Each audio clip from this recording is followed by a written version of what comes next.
All right, I got to put my radio voice back on for a second. Ryan Holiday. Jeez, plot twist. Okay. We just jumped into it. Yeah, we did. Ryan Holiday back on the show. It's been a few years since we've done this. 2017 Is that episode. when we did it? Yeah. Okay. I remember I was so excited because one, you already know this. Huge fan of your work. How do you just mega author now? I mean, 10. How many books now? 10. I think this is 9. Jesus Christ. Yeah. Okay, man. That's a lot. Anyway, is. so we came It's out to too many. Austin. We did a whole episode. I think Yeah. it was right around the time Ego came out. Or In his library, I might add. Your Yeah. library, Michael went and copied all your bookshelves I did. when we got home. The Billy bookcase from IKEA. He has Yes. the Billy Yeah. bookcase. It's all over. his those are room. extremely cost effective for anybody wanting They to are. build a library. Yeah. Billy Yeah. bookcase IKEA, everybody. And then there's an extender you can get on the top. Yeah. No, it was well because I had all these books stacked and they looked like shit. Everyone, I was like, now I have this. You know. Mhm. Thank God your man cave looks normal. Anyways, man, welcome back. I love that Thank you wore you. the Iron Maiden T-shirt. Sidebar here, I was always a Metallica guy, but I love Iron Maiden. What's the connection with Iron Maiden? I'm just a huge fan. I think Metallica is like more blue collar to me, Okay. and then Iron Maiden's like a little bit more feels like artistic and like larger than life. They're like, I mean, they're one's is sort of the British version and one's the American version. I feel like. But I've never got to go to an Iron Maiden show, and I need to go. I love Iron Maiden. I just was always listening to Metallica.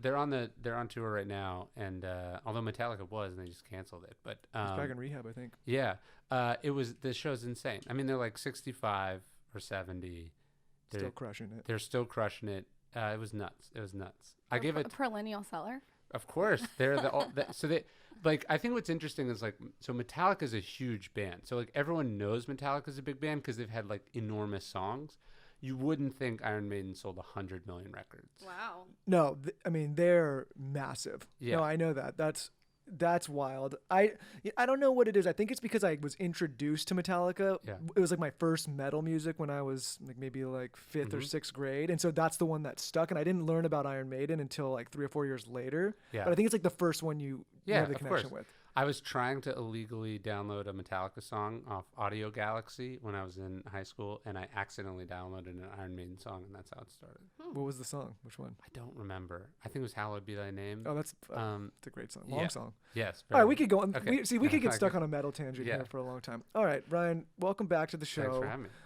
We're going to talk about your new book, Stillness Is The Key. But before we do, one, like I said, Lauren and I are huge fans of work. Everyone should check out Obstacles the Way, Ego's the Enemy, Growth Hacker, I mean, Perennial Cell, all of them. But one that we wanted to talk about with Don't you. forget the Daily Stoic. Yeah, that's Okay. what we want to talk about, the Daily All right. Stoic. I'll Because talk about both of anything. us, I first got the Daily Stoic when you first came out. Was it in 2016? That's when it came out. Yeah. Okay, and I've done this practice almost every day since then. I've bought 4 copies of the book now, 3 or 4. And I read 1 page a day, and I actually journal in the book and make some Yeah. notes. It's just like a good way for me to reflect. And it's interesting to see how that perspective changes each year, like going Totally. back to what was going through my head in 2016. So now Lauren's done the same thing. So let's talk about the Daily Stoic a little bit.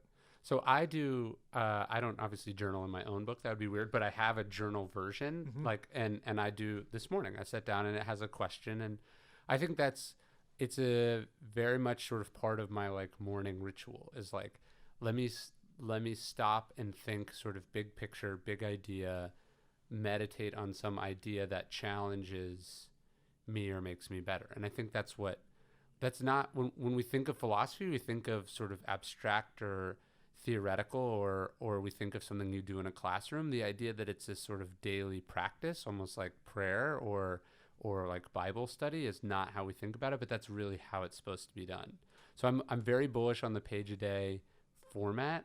I think Daily Stoic sort of has tapped into that, but there's another daily read that I do every day that you might like called A Calendar of Wisdom I've never heard of it. that Tolstoy wrote. And there's a bunch of the Stoics in it, Emerson's in it. Basically, it's like he thought it was his greatest work, but it's like just a meditation, a sort of a spiritual meditation each day. So I very much agree that the process is very powerful, and I think it's the fact that you've done it for 4 years that you're like. I think it's so interesting that you're doing it with the same book for 4 years. But it's really not about the book anymore. It's the process of doing it that's where the value is. Yes. What is your morning routine and ritual? So I have different ones, obviously, when I'm traveling or home. But this morning I got up at 7. I swam a mile at the athletic club, and then I had breakfast. And while I was eating breakfast, I did the morning pages in the journal, and then I read for a little bit. And then ordinarily, if I was not sort of on a media tour, I would have gone straight. I would have immediately started writing. I had an interview this morning, but that's my routine. It's like I want quiet time, some sort of physical activity, and then I go straight into the work. Normally, like if I'm at home, I get up around the same time, but I take my son. I've done this since he was, I don't know, maybe 3 months old. We go for a really long walk so my wife can catch up on sleep. And literally take a fucking hint from this, Michael. yeah, it's Go the ahead. best. Keep really There's a whole section about get long into walks this, we're gonna please. get into. Yeah. So my son just like doesn't let me put him down at night. Like I can put him to bed, but if he wakes up in the middle of the night, he like refuses to let me do anything, which actually has worked out quite wonderfully for me because I sleep in one uninterrupted block. But I take him for a long walk in the morning. So we first started doing because it's the only way to like keep the house quiet enough for my wife to keep sleeping. So we just started, and then we just really like, it's just wonderful just to go outside and be outside for an hour before you do anything, and for it to have like no purpose. So we live on a dirt road, so we sort of walk. Although recently, about 6 months ago, we got like a bike and a bike trailer, and so sometimes I just ride around. He sits in the trailer, but it's just his favorite part of the day. We just talk. He sings songs. We see animals. Like, we're just outside. And the thing I've added to this is that I don't bring my phone anymore. So we have like I don't use my phone as my alarm clock, and then I don't sleep with it in the room, and then I don't touch it for that first hour at least. So it's just real, like by the time I like get into the work, I'm in this like really pure creative space because I spend time with my kid. I put my thoughts in a journal. I've been outside. I've been active, but I don't have any idea what's going on, like on social media. I don't have any idea what Donald Trump has said. I don't know what the news is. Like, no frustrating emails have come in. I'm just like totally present. I feel dirty when I wake up and check my phone. I don't Yeah. He's a little different than me. I keep trying to tell him how important it is not to wake up with the phone in the face. I go hope through you can take phases. inspiration. I got to off get this. better. But Yeah. I just don't even want to look at it unless it's Yeah. a podcast that I'm listening to Sure. or a book on tape. Like, the only exception I'll make is like, okay, let's say I'm driving somewhere, I need directions. Like, there are things you can use your phone for that I don't think are a problem. But the problem is, like this morning, because I'm in a hotel, I had to use my phone as the alarm clock. So it goes off, and I pick it up just to swipe the thing away, and it's like previewing these 7 tech. I'm like, how can I not see this? Because I want to preserve, like, I want to preserve. A bubble is the wrong word, but it's like I'm in control of that space, and I don't want to. It's like I don't want to start the day on my back foot, like where I'm already reacting to stuff. That's what, to me, that's really the place I want to get to. And then ideally, if I can write from there, that's where I'm going to do my best work. How long are you writing when you write? Like, let's say if I started at 9, I'm done by noon at the latest. So it's not, I think people think a lot of these creative professions are like, you hear like about some rapper, I'm at the studio at 2 a.m. It's like, I've worked with some rappers before. They rolled into the studio at like 1. You know what I mean? Like, it's typically in very short bursts. I want to know about the circumstances of working with a rapper. So I was supposed to write a book for Birdman and Slim Williams from Cash Money. Okay. And so I spent some time with them in Florida and Atlanta and New Orleans. This is maybe like 2014, 2015, right before everything blew up. Everything went sideways. But no, it was really interesting. But yeah, like we think that you hear a writer and you hear all the hours they work. It's not consecutive hours. It's not, you don't like show up at 9 and leave at 5. It's short creative bursts of what Cal Newport calls deep work. That's a great book. I think actually more people should. I mean, I think that kind of goes for everybody. I mean, Yeah. even if you're in a traditional structure, it's like, are you really like sitting there for 9 hours No. and pounding at work? No. No, you're mostly on Huffington Post and digging around on the computer, Screwing off. pretending that you're working. And yeah, I just don't want to do that. All right, we got a lot to unpack in this Yeah. new book because there's a lot to unpack in it. Yeah. And I think you've kind of already been touching on some of the themes and some of the practices that you have in there. So stillness is the key. Let's just start right off the bat. How would you define stillness to the audience, the people that have not read the book yet? Yeah, it's a hard word to define, but I think it's this thing that we sort of intuitively know. Like when I say stillness, I think everyone has experienced moments where they've had it, where things are sort of slow, where you're present, where you're not doing anything but the thing you're doing. Maybe it's a moment with someone you love. Maybe it's a moment in nature. It's just it's like you're accessing what life is supposed to be for like a very brief instant. And the premise of the book is like we've all experienced these moments. You know, you were in the mountains and it was snowing, or you were sitting in front of a fire, or you were reading some amazing book, or some flurry of inspiration at you. We know those are really powerful moments, but my question is like, why are they so rare? Like if that's where your best work comes from, if that's when you're happy and when you're happiest, then why are we just content to sort of let them happen accidentally? That seems very strange. And so the book is sort of how do we intentionally think about this, and how can we design life and habits and thoughts to encourage it.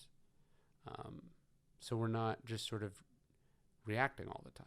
Was this an idea that you were stewing over for a while, or was it something where you woke up and had an epiphany, or was there an experience that happened that you were like, holy shit, I need to be more still?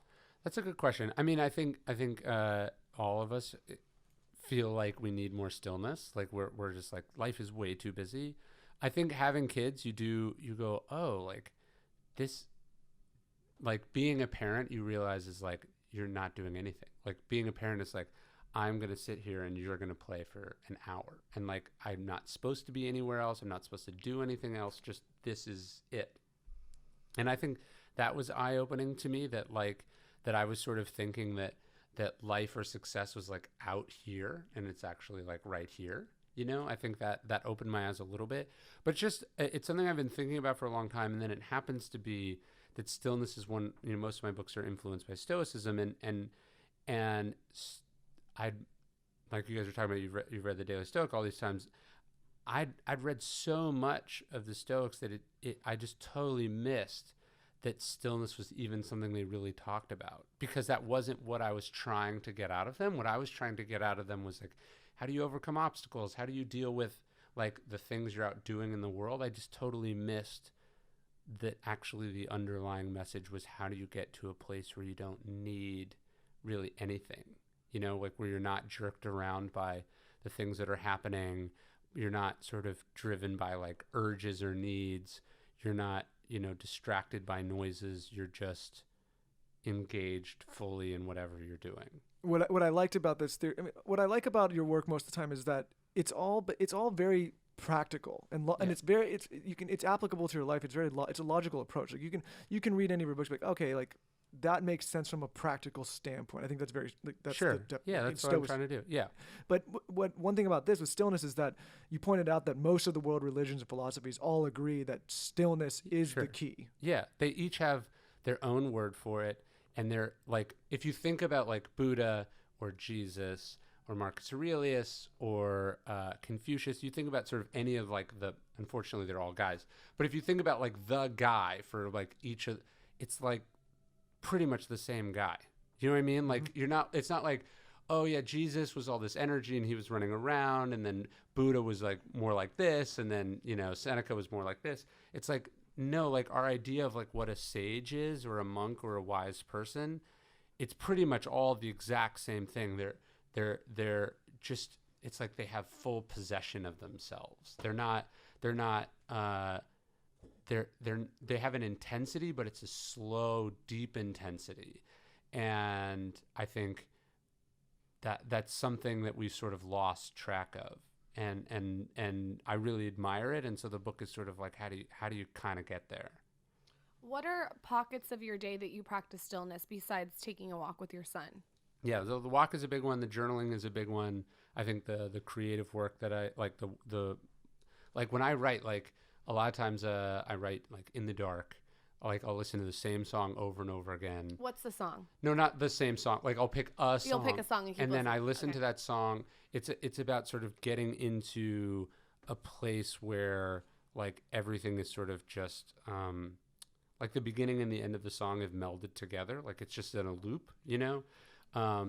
So you know, and I'm not like checking email. I'm not like on the phone. There's no, you know, I'm not writing in a noisy coffee shop. So that's one.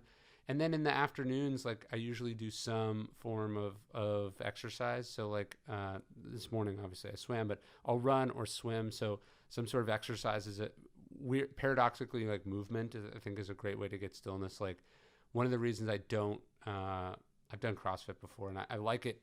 I like what it does physically, but it doesn't, I don't get any of the mental benefits. It's very chaotic in there. Yeah, it's chaotic. It's too much. It raises your cortisol. Yeah, and you're around other people, so it's not a solitary activity. So A lot of personalities in those CrossFits. yeah, exactly. And you're kind of competing with other people. Yeah. To me, I like the solitary aspect. So that's a big one. I'm trying to think what else. I mean, you know, bedtime. You guys will find like bedtime is it's all about like the energy that you're bringing to it. And so like the sort of the wind down of the evening is something that like I know we do for the kids, but like I really like when I'm traveling, I don't get it. And it totally messes with my system. I feel like you are so set with your routine when you're writing and stuff that when you have to go promote the book, it probably gives you some form of a little anxiety because it's chaotic. I'm kind of the same way with that. I have like my set routines, and then when I have to go out and out into the world and do stuff, sometimes I have a little bit of anxiety. How do you combat that if you do have anxiety? Totally. And it's in a weird way it's chaotic, but it's not chaotic. Like what it really is, let me see. Like the problem for me is that the problem for me is what my calendar is, right? That it's like I woke up that this is like my worst nightmare. Like I don't like that. You know, like a packed calendar. I want my calendar to look like that. I think you said that on You Twitter. don't even want to look at my calendar. Yeah, I don't want freak things you out. So to me, I don't like it's that I have to come here and then we can't like just talk. Like I have to go to another thing and another thing. That's what I really don't like. But one of the things, like the problem with that is for me and where it causes like anxiety is that it's like, okay, so if I could just do that, if I could just say like, okay, today is not mine. I'm waking up at this time and I'm doing this through this, and I'm just going to go from thing to thing, and that's all that I have to do. I think I would be stiller and calmer, and I could just go with the flow. But the problem is what I'm actually doing is like, okay, now I have 15 minutes in the car. I have to catch up on email, and then I have to make this phone call, and then look at all these phone calls that I missed, and then like, well, I got to squeeze in writing time, and then what about? So I think it's that I take the thing that I'm doing, and then I'm adding in all my normal stuff on top of that thing. And that's where the anxiety comes from me. So I have to kind of remind myself that like, I signed up for this. I don't have to do anything, you know, like I could not do any of it. And you know, if I'm a little late or this, like that, the rigidity that I'm projecting on it is usually the source of my anxiety. So I have to like, kind of like relax and just try to go from thing to thing. And not put like pressure on myself. Yeah, as long as it's not an everyday thing and you're like selecting there's pockets of time where it's just gonna, let's just say it's gonna suck for a minute. You know what I As mean? content creators and writers and artists, I think, and just being creative in general, our favorite part is to create the thing, and then you realize if you want to take it to the next level, you have to go out and distribute it and promote it. Yes. And sometimes that can give an artistic person anxiety. Totally. Yeah, you're like, I didn't get into this to become a salesman. And it's like, well, if you don't sell it, you don't get to keep doing it. And the thing I remind myself too is it's like, what does it say what does it say about it that you don't sell it? You know, like if you just put it out in the world, I think you're saying like you don't actually believe in it, that you're like afraid to tell people that you think they should buy it. You have to push yourself. Yeah, you do. And I think that's a good indicator for anyone if they're in any career path they're getting. If they're not like out there promoting and happy to do it. I mean, listen, nobody wants to run around and do the circuit, but if it's almost like, well, what are you really happy doing this thing? Are you proud of doing it? Should you be doing it? Like maybe do something else. Yeah. And I always, I think what I think about is like when I flash forward 6 months from now, do I want to feel like I left anything on the table because I was like, either I see this with people, they're like, oh, I don't want to do that. Like there's like an arrogance, like they think they're too good for it. Or, do I want to go like, oh, but I was tired, or like, I don't want to feel like I left anything on the table. But if I can, if you can be present in the moment, whatever it is, even if it's a really hard, shitty thing, I think it's easier than if you're trying to do it and worry about the thing that you just did, and you're stressing about the thing that you have coming up next. Now you're doing 3 things at once instead of 1. You said that you gave this concept, and I don't know if it was the concept or the book or proposal, to Robert Greene to read before you decided to fully commit to it. You said that on Rich Roll. Yeah, I guess I did. So is Robert Greene someone that you go to all the time for advice? Do you always send your ideas to him? Do you guys work together on books? I know you guys have both been inspirations for each other. I mean, I think it's much more the other way around. Like, he's been an inspiration to me. But like, I saw him last night. We had dinner, and then after we had dinner with a mutual friend, and so afterwards, I realized that I hadn't asked him about something. And like, I have whatever the book that I want to do next out. Like, it's being sort of negotiated, and so like, I'll probably call Robert today and go like, okay, here's the offer. Like, what do you think about that? Like, I always want to run things by him. One, because he gives really good advice, and this is what he does. Like, this is it. I have the unfair advantage of having access to one of like the most strategic people on the planet. It's an intimidating guy to talk to sometimes. Of course. Like, what's this guy figuring out about me right now? Yeah, and so that's like obviously amazing. And then the other thing is like, he's been in this business so long. Yeah. So I think you don't just want to ask like, okay, you have this grandfather or grandmother who gives really good advice. Like, obviously you want to ask them, but you also want to talk to someone who knows how your business works. It's a proven success in the space. Yeah, and they, I went through this on this project, or think about this, or like, maybe this dilemma you're having is actually a false dilemma. You can do both. And so, I'm just very lucky to have access to someone. And like, I remember thinking when I was his research assistant, like, what is an hour of Robert Greene's time worth? And here this person is paying me to go do things. And then every once in a while I get to ask them. So I always thought that like how I was getting paid working for Robert Greene was that I could occasionally ask him questions and then he would answer. Smart was smart. I mean, look what's happened. Yeah, and like I remember. So in 2000. Not that he can take all the credit. I mean, you obviously put in a ton of work. I mean, I think he could take most of it. In 2007 or 2009, I forget what it was. Someone approached me about writing a book about Stoicism, and so I was like, "This is my dream. Like, this is what I." And I asked Robert, and he was like, "You can't do it." He's like, "You're not ready. You like have to turn it down." Which was like, very hard for, I don't know how old I was in 2000. I guess I was 20. Maybe I was 21, 22. But so it was like, I thought that was my shot. And he was like, this is not your shot. Like, if you take this shot, it won't be what you want it to be. And he was totally right. And so Trust Me, I'm Lying came out maybe 2 years after that, which was definitely the right book to do first. And that set up, so let's say The Obstacles of the Way came out 4 or 5 years after that first conversation. It was a profoundly different and better book because of that advice. And if left to my own devices, I mean, why would I have said no, right? It was only that someone had been there before and, knew what was up. Out of all his books, which ones impacted you the most?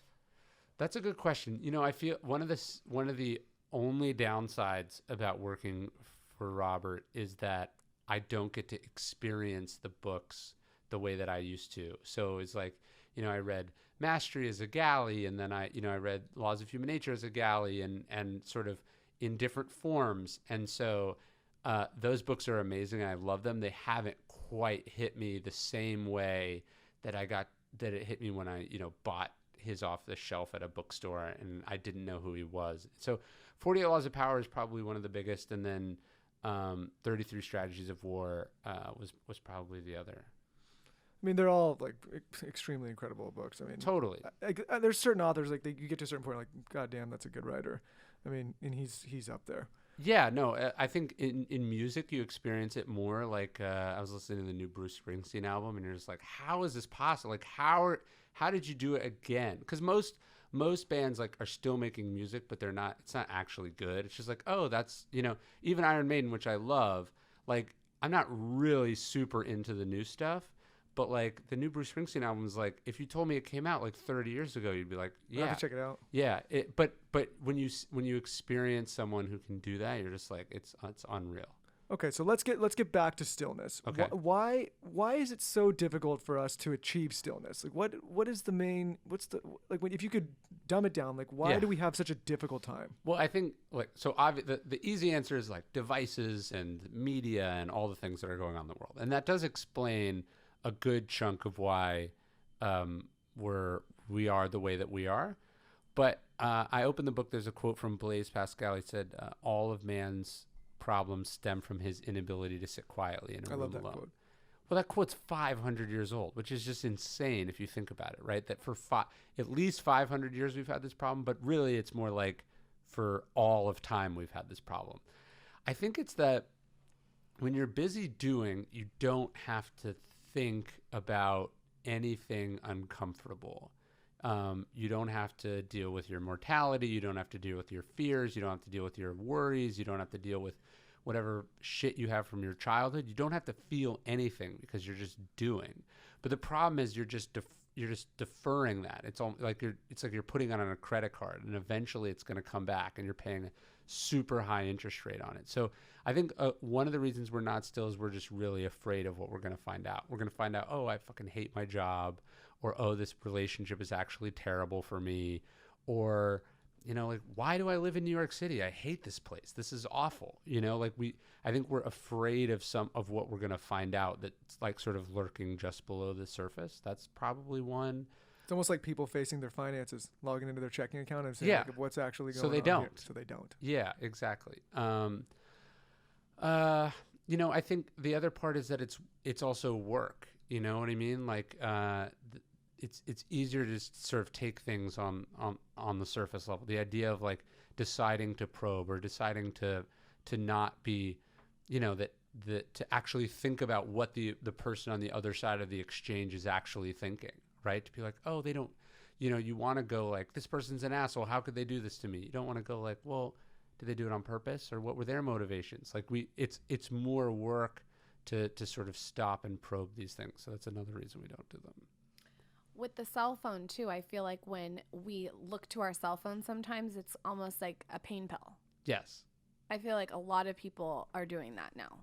Yeah. I mean, look, I experience it with work. So like, let's say I get into an argument with my wife, or I'm like, frustrated with, something that's in my house, or like I'm frustrated with how things are going. I can sometimes I'll have found that I walked upstairs and I sat down and I just started working, because I can't control whatever that is. I can't make it the way that I want it to be, but my work I have complete control over. And so you can see how easily you could see that it's not that different than like heroin, or it's not that different than sex, or any of the things that you do to make you feel not the way that you feel in that moment, and that you can get that sort of relief on demand. For someone that says, I don't know how to sit still, I don't even know where to start. Yeah. What would you recommend without overwhelming them? Like, give us a little tiny tip. No, I mean, and that's something I thought a lot about with the book, because like when you hear stillness, you think, oh, this must be about meditation. And like, it's not in the book at all, very deliberately so. I don't meditate. It doesn't work for me. And I also sort of understand most people have spoken. They're like, I'm not going to do this. So I tried to think about what are other ways to get there. And it's sort of the equivalent of like, it's like talking to a really, really fat person and going like, let me tell you about this sort of the ins and outs of micronutrition. It's like, this is so far beyond what they need to make real sizable like changes and impact in their life. So I think walks are a great one. Like just the idea of like I got here like a couple minutes early and I just went for a walk. Like I just walked around. It's like I'm gonna I'm not going to sit here and be on my email. I'm not going to try to squeeze another thing in. I'm not just going to sit on a couch and kill time. I'm going to put my body in motion, but I'm going to do it in a way that's designed to sort of slow things down and clear the mind. I think what we're really trying to do with stillness is clear the mind. And meditation is one way to do that, but there's lots of other ways to do that. You could decide like, hey, I'm not going to have CNBC running on a television in my office all day while I'm at work. Like your dad has the news. His dad has the news. It's horrible for you. All day. It's horrible. Dude, We slept over at his house the other night, and I said to Michael, I said, I cannot do this. This is rising my cortisol. It's from the minute he wakes up to the minute he goes to bed. Love you, Gary. Flipping through all the channels, news constantly. It's too much. It's like in the background. I remember this is like the way I think about it. Growing up, we had these friends, and we'd go over to their house, and they always had Fox News on their TV. And you remember TVs, maybe it's still in the technology, but I remember if you left one, if you like pause the TV for too long, it would get burned into the TV. Yeah, I remember that, yeah. And so they always had Fox News on. And so when we would change the channel to like watch something else, what's it called? A cryon, that's like the lower third and then the logo, that was permanently burned into the TV. Like you could see the outline of Fox News, even if you were watching like Comedy Central, right? Because like that's how, and so I kind of think about when you're watching the news, it's doing that. There's that residue on your body. Like these are people who are deliberately trying to provoke you, who are giving you what's mostly trivia, and they are giving you mostly information that you'll never actually use in your life. And so like, yeah, I think if it's like, let's start by looking at your media diet. I wanted to dive into this. You call it the CNN effect, right? Yes. In the book. Yeah. And it's a real like sort of psychological term. They and historical term. They talk about how hard it is to say be president when you have to make really long-term, big picture decisions, but it's being dissected and analyzed in real time on television. Right. So instead of, it used to be you'd make a decision and then like a month later you'd find out how it went. Now it's like in real time, people are reacting to it. And this makes it increasingly hard for the president to or any leader, whether it's CEO or any parent, to think. You guys will see this with parents. Like these parents are making these decisions based on like this brand new study that just came out, rather than thinking like, well, what strategies have parents always used, right? And so instead of, again, being present and instead of thinking about like principles, they're thinking about like breaking news. And so they're always like worried about this or that. This is the sidebar to that. But I mean, Lauren and I Lauren primarily waited 5 months to tell people that she was pregnant, right? Yeah. And it's because, one, we wanted to have a moment. I mean, there's a million reasons. We've talked about it. But a lot of it is because right when she told people she was pregnant, it was like information overload. You should do this. You should be doing this. You should do that. And it was like, at some point you have to turn it all off because it becomes completely distracting to the process of her just like having a healthy pregnancy for herself. The best thing I did though is, and it has to do with stillness, is be still with the pregnancy. We had 5 months to just... Yeah. I was able to absorb it. I was able to think about it. And I also feel like that energy goes to the baby. Of course. Yeah. You don't need to turn, so many of the parents I know, it's like they turn their kid into like a business or a company that they have. And instead of being like, this is a human being, my job is mostly to not let them die and to like, mostly just make life pleasant for them for a reasonable period of time. How will you teach your kids stillness? I mean, we're trying to think about it now. Like, it's interesting. It's like if you watch, and he's a character in the book, but like you watch something like Mr. Rogers, and then you compare Mr. Rogers to, say, like Blippi. Have you guys watched Blippi yet? Mm-mm. Oh, man, just wait till you get to Blippi. Blippi's like the biggest thing on YouTube for kids. He is like, I don't know. He's like the new Mr. Rogers? No, he's like the opposite of Mr. Rogers. Okay. He's like a spaz. Like, he's just crazy. And he drives tractors and trucks, and he does all this. It's the kids love it, but like the energy is just totally different than, say, Mr. Rogers. So just thinking about like, what do you expose them to? What do you not expose them to? One of the things that we think about is like, okay, so your kid wakes up in the morning and you hear them on the baby monitor. Your instinct is like, let me rush in and get them. And it's like, actually, no, they need to learn how to be by themselves. And you're watching them, so it's not like they can hurt themselves. But like, how do you let them become a self-sufficient person who's okay being by themselves? That is such good advice. That is such good advice. And What? Those helicopter parents aren't going to like that. No, Michael, you cannot be a ham. Well, that listen, is really good advice. I'm all Let ears. them be independent. I agree. I mean, Okay. listen, I don't want to Well, have I'm to gonna I don't want play to be that running clip. across the Well, room. if you guys like Daily Stoic, I have an email. I haven't turned it into a book yet, but I do one called Daily Dad. That's like a Subscribe sort of to that. ancient. It's dailydad.com, but it's like sort of stoicism, but also just ancient wisdom inspired sort of parenting stuff. So I'm thinking about it all the time myself. Like, I mean, I've only done it 3 years, so I don't know what I'm doing, but I'm trying to think about and study what other people have done. Have you guys decided what you're going to do about pictures? Like, are you gonna share or not share? Because Well, like you obviously you're on the private Instagram. We decided not to do any photos. Here's the thing. I like what you did. I think that's cool. No, I think that it's a part of my life and my profession is to be on social media. So yes, the baby will be on social media, but I'm not going to turn it into what I lead with in my narrative. Okay. So it's not going to be posted on every other post. The baby doesn't need to be posted every single day. It's a character in my life, but it doesn't need to be like mommy blogger. Sure, If that makes sense. Here's the thing: we're not raised in blanket like Michael Jackson. Like the kid, it might get seen, and we're not gonna. It's not like, oh my God, got to hide the face. I mean, it's too much effort. But at the same time, we're not going to be just like blasting it out to the world. No, there's certain influencers which everyone needs to do them and do it how they want to do it, but that just they like plaster. pivoted to being a mommy blogger the second they had a kid. Yeah. I want to still lead with my beauty wellness, hacks kind of thing, and then like the baby is there, but not the main event. That's a good way to think about it. Yeah, and it's weird too because like this is what you guys do. So in a way, I understand. It's like this is our family. So like it's almost harder to like if it's like, oh my God, we gotta hide it's too much. I think it's. But it's also like you're being compensated for it, so it like benefits the kid.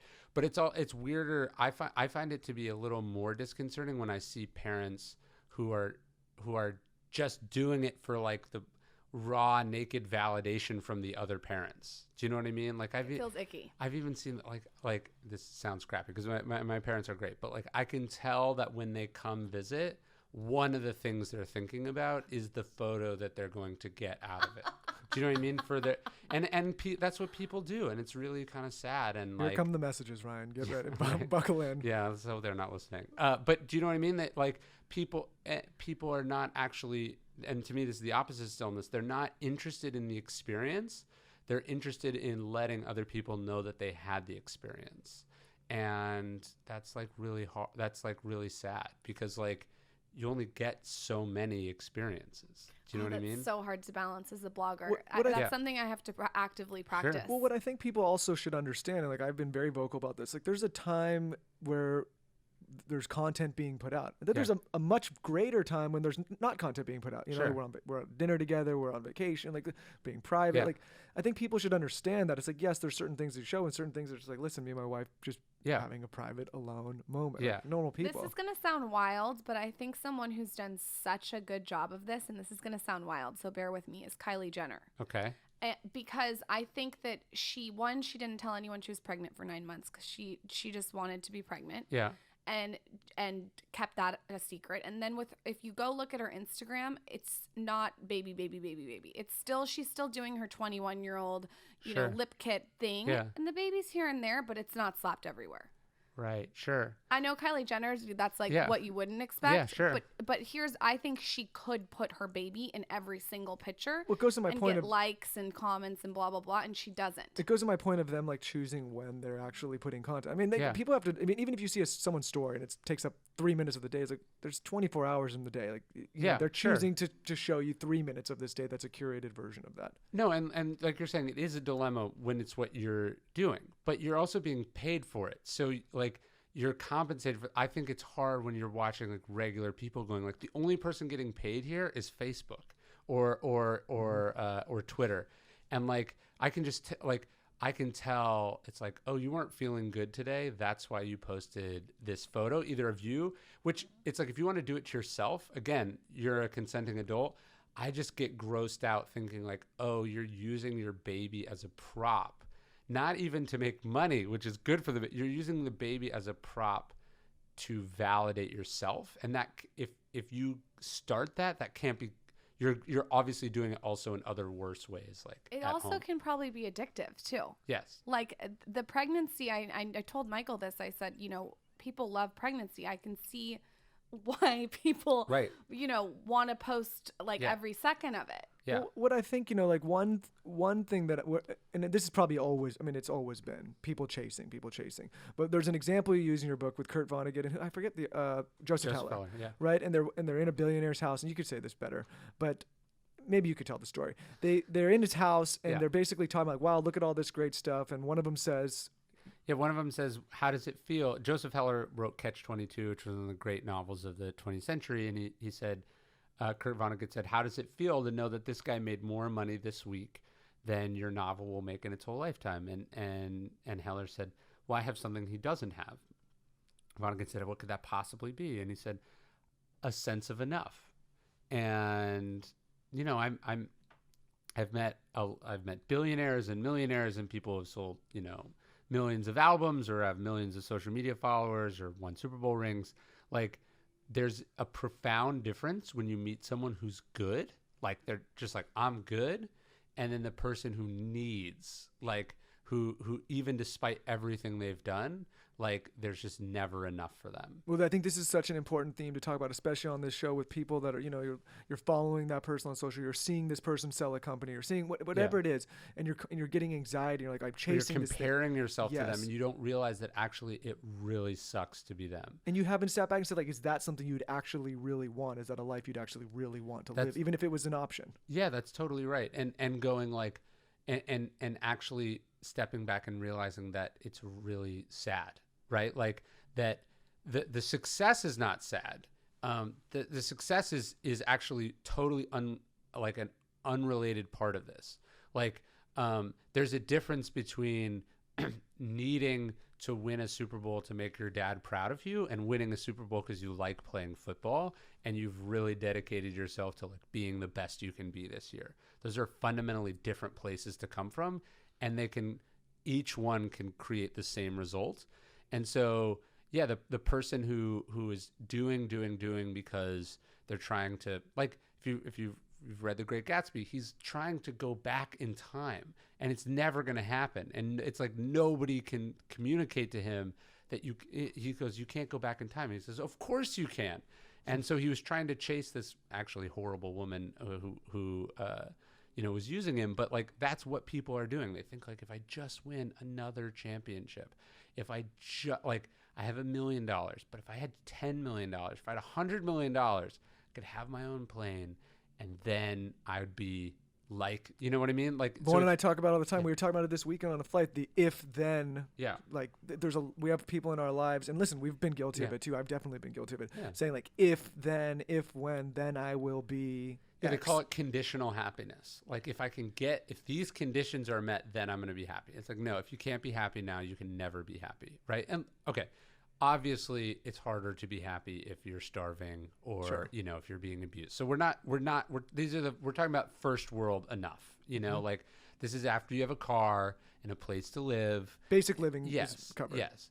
We're talking about the person who, despite making $500,000 a year, feels poor because their boss makes $1 million a year, right? Or whatever it is. Or the person having X followers and being unhappy because the person above them has X more followers. Yeah, or they have X followers, but all they're thinking about is why this specific photo didn't get the likes that they wanted it to get, and what does that say about them as a person?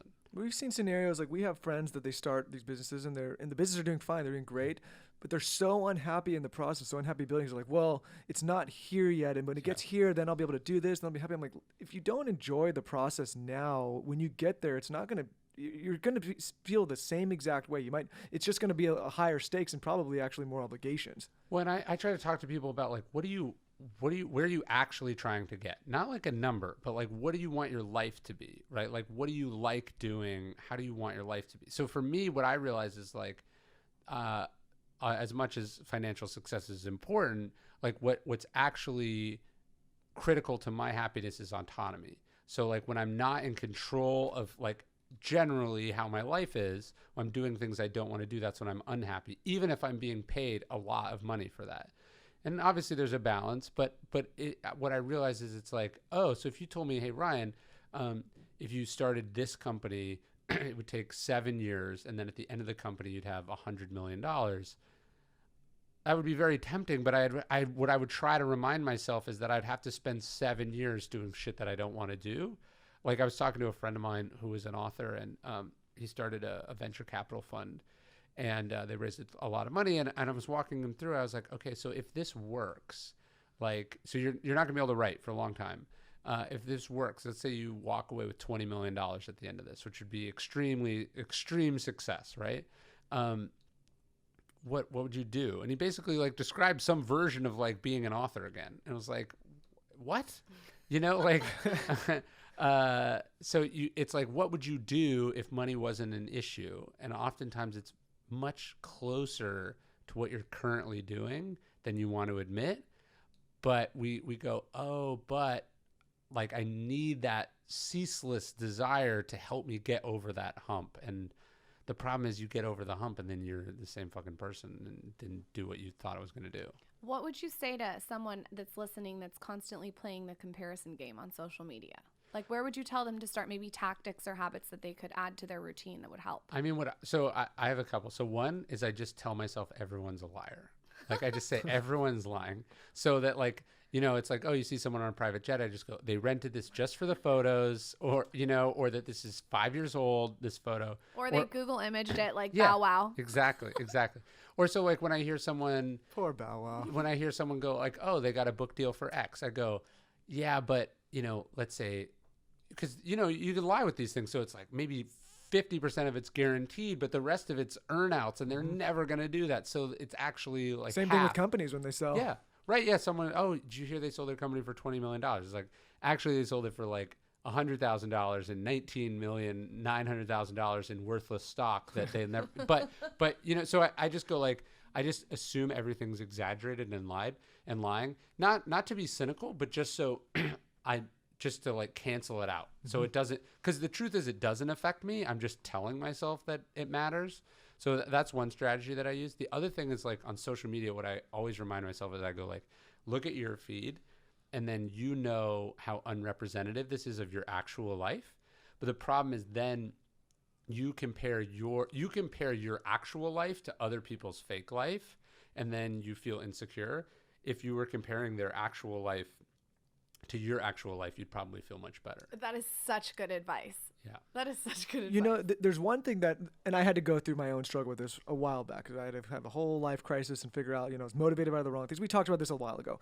But anyways, the thing that I found interesting was I got to a place where I'm like, okay, what do I actually want? I was like, I want a place where I have autonomy. I can live with my wife, travel when we need to once in a while, spend time together, read a shit ton of books, like not be, like, it's actually very simple what I actually want. Yes.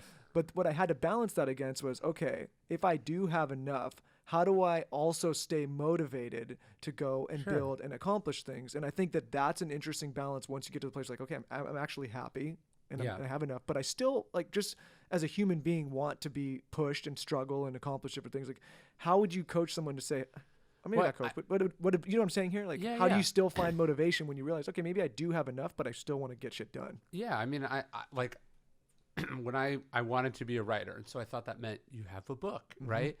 But then as soon as the book came out, it's like, actually, no, it's only success if it's a bestseller. And then it's like, but what am I going to do next? And how can I make sure that next deal is bigger? So you're like next. And this is preventing you from enjoying any of it.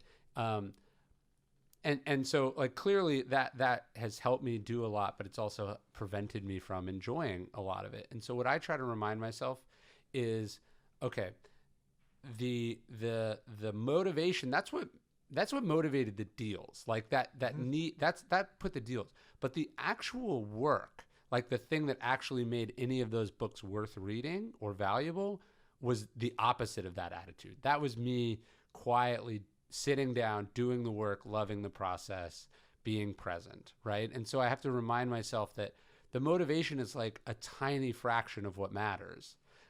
What actually matters is what you deliver. So I think we'll go like, oh, this person's really angry, look at how successful they are. Like, is their anger the reason they're successful, or is it that they're really tall? you know, and that's why they're good at basketball, you know, or whatever, right? Like, is Kanye West's ego why he's a great rapper, or is that it's his like fascination and love of music and creativity and passion that's so profoundly unique that it compensates for the ego that's always getting him in trouble? As a millennial listener, there's a lot of millennial listeners. Where would you tell them to start which book out of all your books? Oh, my books? That's a good question. Probably ego. I think ego is the enemy. I told you that he'd say that. Yeah. Well, I think that one's a super solid. Just to stroke my ego, I told you. But Yeah. I think if you're but if you're someone that's maybe struggling right now, I actually think Obstacle is a good one. Probably. That's when I first, because I was going through some shit and I was like, and then I connected with that book. I love Ego too. Yeah, it's so the way I see it is a trilogy, but not a chronological one. So it's like 3 books that are interrelated and have sort of similar inspirations, but you can come at it from any angle. Okay. All right. I like it. Book, podcast, Wait, I have a couple more questions. Yeah, Oh. Because we have a little more time. we got tons of time. Are you sure? I want to make sure. Okay. Yeah. So If I get here by 1:30, I'm fine. Okay. why, like, you have a few recurring characters in the book. One of them's Tiger Woods, Yes. and one of them's Mr. Rogers. And I don't Yes. think you could correlate two more different people. And then Joseph Kennedy's a recurring character, and then so is Anne Frank. I think those are the recurring characters. Yes. Yes. Why, like, what got you interested in focusing on those people, specifically Mr. Rogers and Tiger Woods? So I started writing this book in like early 2017, maybe late 2016. So this was like right before the Mr. Rogers resurgence. So I thought I'd like I remember Mr. Rogers growing up, but I don't remember thinking that much about him. And then I read like an article or saw a video, and then I started really digging in, and I read some books by some friends of his about him.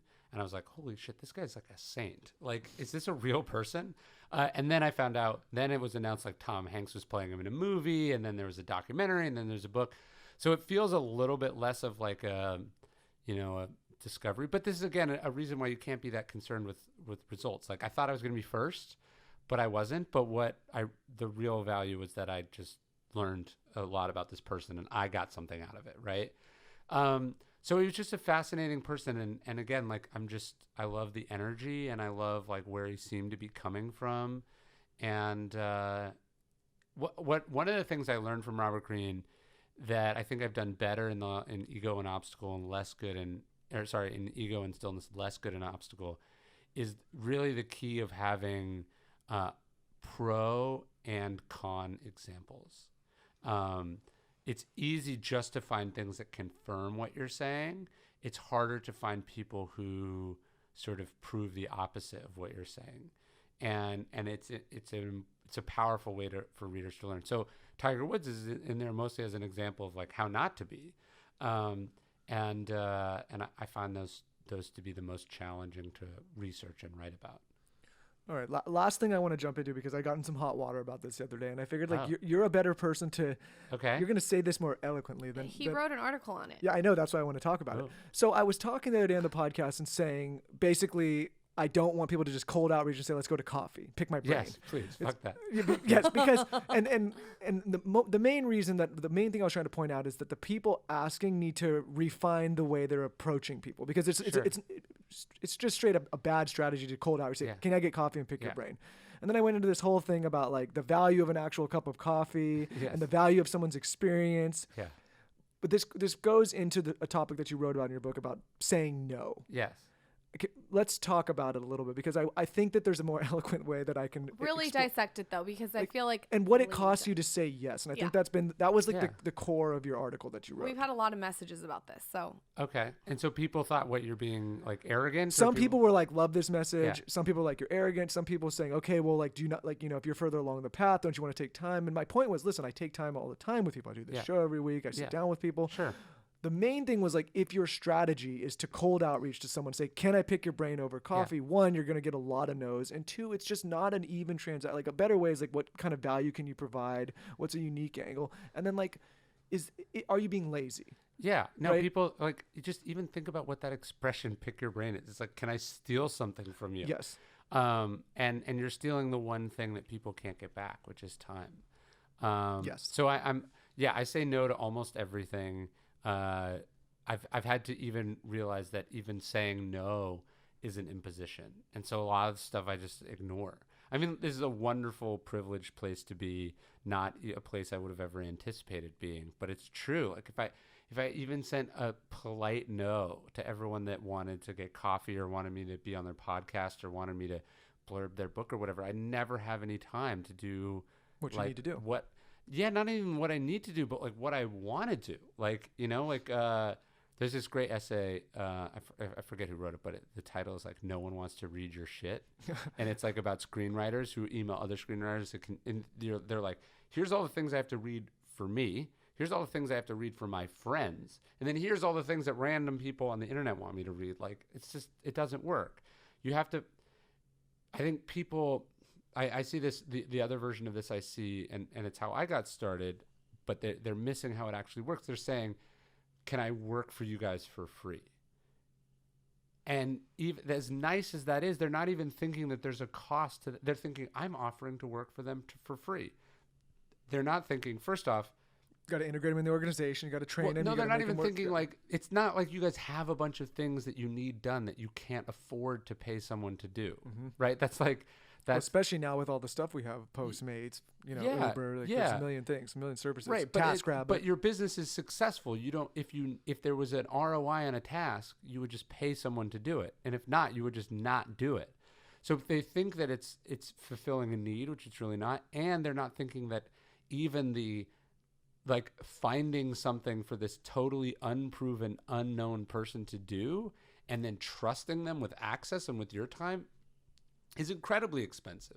So what you need to do is figure out a skill or a thing you can do for people and offer to do that thing. Yes. And so like, for instance, I get people go like, I noticed this error in your book, blah, blah, blah. And then they'll offer to like, proofread articles for me or something. This actually usually makes me angry because I already pay someone to proofread them, which means that they missed it. But like, that is a much better ask. Or, if someone said like, hey, I love your podcast, but, I noticed you're using a sample for your intro music. I'm a really great musician. Could I write you a new theme, whatever? And you'd be like, well, at least look at that. Sure. And then people don't realize that these relationships ensue over time, and that it's usually begins with a demonstration of value. So it's not, hey, can I have an hour of your time to get coffee? Like, the list of the people that I want to have coffee with is already very long. I'm not even doing that. By the way, I haven't seen my dad in a month. But let me you know what I mean? Like, exactly. Why am I getting coffee with some random person when I haven't seen my dad? Let me point something else out, though, too. It just comes down to self-awareness. Like, even when we had you on the show, I mean, listen, the show's grown and it's great if people listen, but it was episode 83. I'm looking at my notes right now. Okay. And the reason I'm telling you this is I was like, okay, eventually I knew we wanted to get guys like you and Robert and some of the people we've had on the show on, but it's like, okay, let's put in the work first. Let's make sure there's a dedicated audience. Let's build.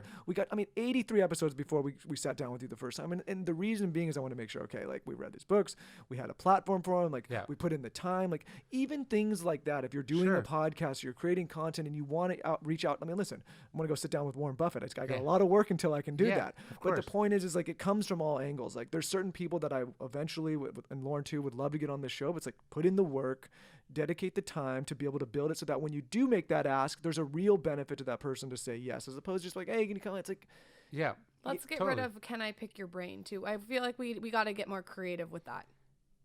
No, and like the funny thing that I always think about it is like I'll get an email and they'll be like, hey, like I really like your stuff, blah blah. Can I ask you a question? And it's like, you just asked me a question. You would have been better off skipping all of this and just sending me an unsolicited email and saying like, hey, what's a book I should read about X? And it would take me 5 seconds to respond to this. And then you could reply, having read the book, with a question of like, it's like people, it's like going around, it's like walking up to a pretty stranger and saying like, hey, do you want to get married? Like, what? Like, you're putting the cart so far before the horse. It's like, it's creepy.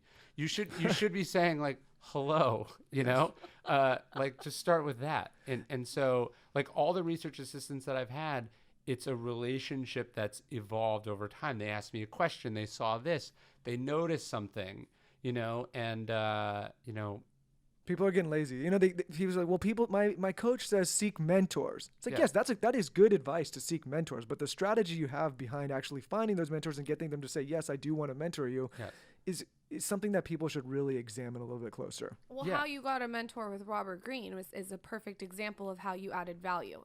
Yeah, and I, by the way, was working for a lower, like a different author who is lower in the author hierarchy, and that was my in to Robert. And so that's the other thing. It's like people are like, hey, Warren Buffett, can I be your apprentice? And he's like, what? Like, you know, like, it didn't work for me. Yeah. And so it's like, no, you got to reach out to a local stockbroker who's like friends with your parents. So, you know, like you have to start so far low on the chain and you move your way up. Exactly. Last thing I want to talk to you about. I thought I was a voracious reader until I saw how much you read. Then I felt bad about myself. It was like I was doing a comparison, of course, but still, okay. There's a lot of people that write into this show and they talk about reading and they want book recommendations. And Lauren and I love to read. They say, well, I don't have time to read. Yeah. Last 2 cents on finding time to read, because I think people should hear this from your mouth. Well, look, I have an advantage in that I am paid to read books, and if I don't read books, I can't write books. So it's different. Like people go, how can I read? Well, you could become it's like how does this baseball player spend so much time at batting practice? It's like his whole life is designed to make that the main thing. So that's a little different. I have like a couple things. So one, I decide that it's really important and that it's gonna have it. I take it as self-evident that there's an ROI to reading. This isn't like a thing I do for fun. This is an investment in myself and in my education. So that's one thing. That applies to everybody, though. Yeah, everybody. Of course. Yeah, no, definitely. But you have to decide that, like, I'm not reading because smart people said I should read. I'm reading because I get something out of books that I read. That's a really important one. One of the things that I do is like I'm more of like a binge reader than a regular reader. So I read the Calendar of Wisdom every day. I do try to read all the time, but like I read 300 pages of this book on my flight from LA to New York, or New York to LA yesterday. Is that about MacArthur? Yes, it's very good. But the point is, like, I read and I don't watch movies on airplanes. I read books, or when I'm sitting in a car, I'm reading a book, or you're listening to audiobooks during your commute. How can you find dead time that you can turn into reading time? I think that's a So you're just not sitting around sucking on your tooth. You're actually, Yes. Is that an expression? That's what I always joke around when like you see those people on the plane. Yes. These people are fucked up. Yeah. And I'm sorry. Like they're just staring. They're just staring at the seat in front. What do you do? I mean, listen, unless you're in a 4-hour meditation, okay, fine. Is stillness, or is reading stillness? It can be. Okay. I think it can be. Okay. It depends. I mean, I think it depends. But for me, it's a meditative, quiet experience that's sort of transporting me to another world. So, sucking on your tooth is a good saying, huh? Yeah, I've never heard that before. But yeah, I make it a priority. And then the other thing is like, I collect books. Like when I see a book and it looks good, I buy it. Like that goes to the ROI point. Like people go like, I'm thinking about buying your book. And it's like, I've never thought about buying a book. Like I buy the book. If I think it's good, I buy it. Oh my God. I've spent a lot of money on it. At one point I was spending all my money on it, but that's how I got where I got. You did okay. Yeah, it worked out. But I'm not like people go, maybe I'll buy that when it comes out on paperback. I'm not going to wait 18 months to save $3 on a book that could change my life. Like you got to decide like this is important. And we talked about watching the news. It's like decide you're going to watch less news and you're not going to be caught up with the newest Netflix show, but you're gonna read. Yeah. Lauren? Book, podcast, or resource that you would recommend to our audience that you consume. Oh, okay, that I consume. So I really like Tyler Cowen. His podcast is amazing. It's a little nerdy, but it's very good. Check it out. What is it called? Tyler Cowen? I think it's called Conversations with Tyler. Okay. I like his a lot. I like Rich Roll a lot. Let me see who else. Let me see what else I got on my phone. Feel free to go through your phone and tell us specifics. What do I like? And his book right now on the table is called American Caesar, at which Michael is already ordering in his brain right now. I know him so well. I like Josh Peck's podcast. I like Finding Mastery with Michael Gervais. Oh, he's good. Yeah, Mike has been on the show. Yeah, I like Art of Manliness. I like Dr. Drew. Lance Armstrong's podcast is very good. You know, Dr. Drew came on here and said really nice things about you. Did he? Yeah. Oh, he's the best. He's a cool guy. Brian Koppelman's is good. Did you listen to the Neil Strauss one, To Live and Die in L.A.? I have not. Oh, my God. It's fucking unreal. It's so good. You know what? I got to listen to more podcasts, but maybe you're like this. Because I'm so in the world now, I find myself... before I got so inundated in the podcast world and like managing all these shows... But now that I'm in it, I'm not. Yeah, but you got to set time aside. Like he said, his job is to read. You got to listen to podcasts. I like Mark Maron, and then I like Pete Holmes. Those are those are podcasts that I like. Trying to think what else. Books. Oh, books. It's Calendar of Wisdom. That would be a big one. Okay. Daily Dad. I'll give a plug to Daily Dad again. Just check that out. What else am I liking recently? Don't you have an email newsletter that recommends books? Yeah, I do. Yeah, on my site, I recommend books once a month. But I mostly read physical books. I don't really do Audible, and I don't do ebooks. I want to have like physical books that I can own and write in and use. And I have to give a shout out to the Daily Stoic, because not only do you have the book, you have a newsletter that you do. Yeah, the email. I love the email. You get the email, so if you don't have time to do your stoicism in the morning, you get the email, and it's just a little dose of it. Yeah, so like the book's been out almost 4 years. I've basically written 4 additional free books because I write I do the email every day. So there's just like hundreds of thousands of words of free content that have gone out. So I like that. Yeah. Pimp yourself out. Tell us where everyone can find your book. Yeah, so Stillness Is The Key should be everywhere books are sold. I'm at Ryan Holiday. I'm pretty much everywhere. And then at Daily Stoic is also pretty much everywhere. And there's a podcast version of Daily Stoic also.